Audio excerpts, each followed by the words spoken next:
ನಿರ್ಲಕ್ಷ್ಯ ಮಾಡ್ತೀವಿ. ಎಲ್ಲರೂ BP ಶುಗರ್ ಅದ ಅಂದ್ಕೊಂಡ್ರೆ BP ಶುಗರ್ ಚೆಕಪ್ ಪೈಲೆ ಹೋಗ್ತೀವಿ. ಅದ್ರ ಬಾಯಿ ಆರೋಗ್ಯದ ಕಡೆ ಯಾರು ಅಷ್ಟು ಗಮನ ಕೊಡಂಗಿಲ್ಲ. ನಾರ್ಮಲ್ ಆಗಿ ಇಲ್ಲೇ ನಾವು ನಿಮ್ಗೆಲ್ಲ ಗೊತ್ತಿದ್ದಂಗ ಡೆಂಟಲ್ ಟ್ರೀಟ್ಮೆಂಟ್ ಅಂತಂದ್ರೆ ಬಹಳಷ್ಟು ಸಾಮಾನುಗಳು ಬೇಕಾಗ್ತಾವ. ದೊಡ್ಡದಾಗಿ ಕ್ಲಿನಿಕ್ ಇರ್ತದ, ದೊಡ್ಡ ದೊಡ್ಡ ಇಕ್ವಿಪ್ಮೆಂಟ್ಸ್ ಇರ್ತಾವ. ಅದನ್ನೆಲ್ಲ ನಾವು ಇವತ್ತಿಗೆ ಹೊತ್ಕೊಂಡು ಬಂದಿಲ್ಲ. ನಿಮಗೆ ಆದಷ್ಟು ಬಾಯಿ ಆರೋಗ್ಯದ ಬಗ್ಗೆ ಯಾವ ರೀತಿ ಕಾಳಜಿ ವಹಿಸಬೇಕು, ದಿನನಿತ್ಯ ಬಾಯಿ ಆರೋಗ್ಯ ಹೇಗೆ ನಿರ್ವಹಣೆ ಮಾಡಬೇಕು, ಇದು ಯಾಕಂತಂದ್ರೆ ನಮ್ದು ಆರೋಗ್ಯ ಇಲಾಖೆ. ಈ ಆರೋಗ್ಯ ಇಲಾಖೆಯಲ್ಲಿ ಬಹಳಷ್ಟು ಕಾರ್ಯಕ್ರಮಗಳು ಪ್ರಿವೆನ್ಷನ್ ತಡೆಗಟ್ಟುವ ನಿಟ್ಟಿನಲ್ಲಿ ಕೆಲಸ ಮಾಡ್ತಾವ.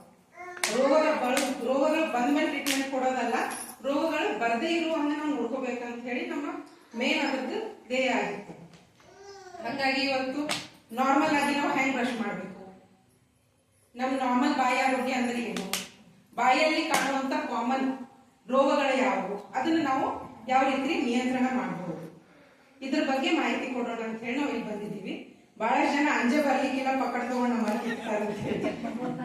ಆ ತರ ಏನ್ ಮಾಡಂಗಿಲ್ಲ. ಆದಷ್ಟು ಸ್ವಲ್ಪ ಎಲ್ಲರಿಗೂ ಅರಿವು ಮೂಡಿಸ್ಬೇಕಂತ ಹೇಳಿ ನಮ್ಗೆ ಮೇನ್ ಒಬ್ಜೆಕ್ಟಿವ್ ಅದ. ಈಗ ನಮ್ಮ ಎಲ್ಲರಿಗೂ ಗೊತ್ತಿದ್ದಂಗ ಬಾಯಿ ಆರೋಗ್ಯ ಅಂದ್ರೆ ಏನು, ಕಾಮನ್ ಬಾಯಿ ಆರೋಗ್ಯ ಅಂದ್ರೆ ಏನು ಎಲ್ಲರಿಗೂ ಗೊತ್ತಾ? ಯಾರು ಒಬ್ಬರು ಹೇಳಿ ಬಾಯಿ ಆರೋಗ್ಯ ಅಂದ್ರೆ ಏನು? ಸ್ವಚ್ಛತೆ ಇಟ್ಕೋಬೇಕು. ಹಾ, ಒಂದಾಯ್ತು. ಬ್ರಷ್ ಮಾಡ್ಬೇಕು ಬೆಳಗ್ಗೆ ಆರೋಗ್ಯ, ಬಾಯಿ ಆರೋಗ್ಯ ಅಂದ್ರೆ ಸ್ವೀಟ್ ತಿನ್ನೋದು ಕಮ್ಮಿ ಮಾಡ್ಕೋಬೇಕು.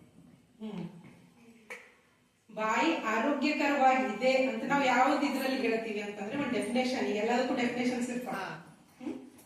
ಒಂದೇದು ನಮಗ ಮಾತಾಡಕ್ ಬರ್ಬೇಕು, ಊಟ ಮಾಡಕ್ ಬರ್ಬೇಕು, ನಗಕ್ ಬರ್ಬೇಕು, ಯಾವುದೇ ರೀತಿಯ ನೋವು ನಮ್ಮ ಬಾಯಲ್ಲಿ ಇರಬಾರ್ದು.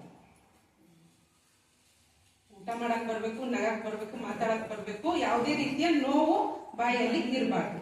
ಅದಕ್ಕೆ ನಮ್ಮ ಬಾಯಿ ಆರೋಗ್ಯವಾಗಿದೆ ಅಂತ ನಾವು ಹೇಳ್ತೇವೆ. ಈಗ ಇದ್ರಲ್ಲಿ ಏನಾದ್ರು ಏರುಪೇರು ಆಗಿತ್ತು ಅಂತಂದ್ರೆ ಬಾಯಲ್ಲಿ ಯಾವುದೇ ಒಂದು ರೋಗ ಹುಟ್ಟಿಕೊಳ್ಳೋದು ಅಂತ ಹೇಳಿ ಗೊತ್ತು ಮಾಡ್ಕೊತೀವಿ. ಈಗ ನಾರ್ಮಲ್ ಆಗಿ ನಾವು ಯಾವಾಗ ಬಾಯಿ ಬ್ರಷ್ ಮಾಡ್ತೀವಿ ಹೇಳಿ? ಬಾಯಿ ಆರೋಗ್ಯ ಮುಂಜಾನೆ ಎದ್ದ ಕೂಡಲೇ ಮಾಡ್ತೀವಲ್ಲ. ಬ್ರಷ್ ಮಾಡೋದು ಯಾವಾಗ ನಾವು? ಬೆಳಗ್ಗೆ ಎದ್ದು. ಒಬ್ಬರು ಬಂದು ನೀವು ಹೆಂಗ್ ಬ್ರಷ್ ಮಾಡ್ತೀರ ಅಂತ ನಂಗೆ ತೋರಿಸಿ. ನೀವು ಅಂದ್ರೆ ನಾವು ಒಬ್ಬಕ್ಕೆ ಮಾತಾಡಿದ್ರೆ ಬೋರ್ ಆಗ್ತದೆ ಎಲ್ಲರಿಗೂ. ನೀವು ಹೆಂಗ್ ಬ್ರಷ್ ಮಾಡ್ತೀರ ಅಂತ ತೋರಿಸಿದ್ರೆ ನೀವು ಕರೆಕ್ಟ್ ಮಾಡ್ತೀರೋ ತಪ್ಪು ಮಾಡ್ತೀರೋ ನಾನು ಅದು ಕರೆಕ್ಷನ್ ಮಾಡ್ತೀನಿ.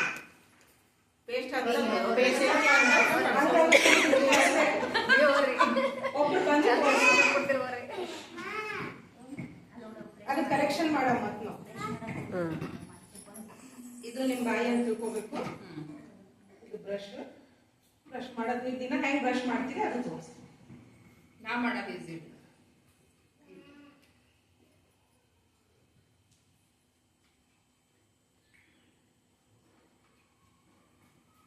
ಒಳಗಡೆ ಮಾಡೋದು ಉಲ್ಟಾ ಬ್ರಷ್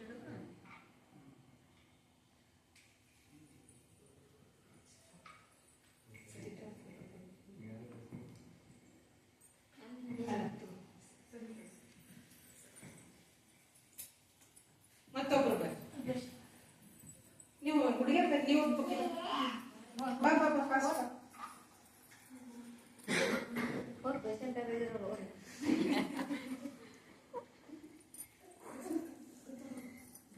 ಸೆಟ್ ಮಾಡ್ಕೋತಾರೆ.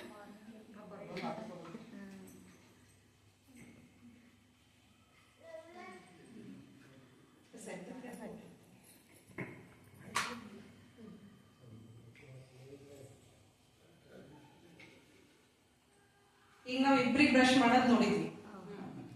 ನಿಮಗೆ ಯಾವ ಕರೆಕ್ಟ್ ಅಂತ ಅನಿಸ್ತೀವಿ? ಎರಡದಾಗ ಹೇಳಿ. ರೇಣುಕಾ ಬಾಬಿ ಮಾಡಿದ್ದ ಇಲ್ಲ ಯಾವಿ ಮಾಡಿದ್ದ? ರೇಣುಕಾಂತ್ ಕರೆಕ್ಟ್. ಈಗ ನನ್ ಮೈಕ್ ಇಡ್ಲ ಎರಡು ಕೈ ಹಿಡಿಯಕ್ಕಾಗಲ್ಲ. ಈಗ ಫಸ್ಟ್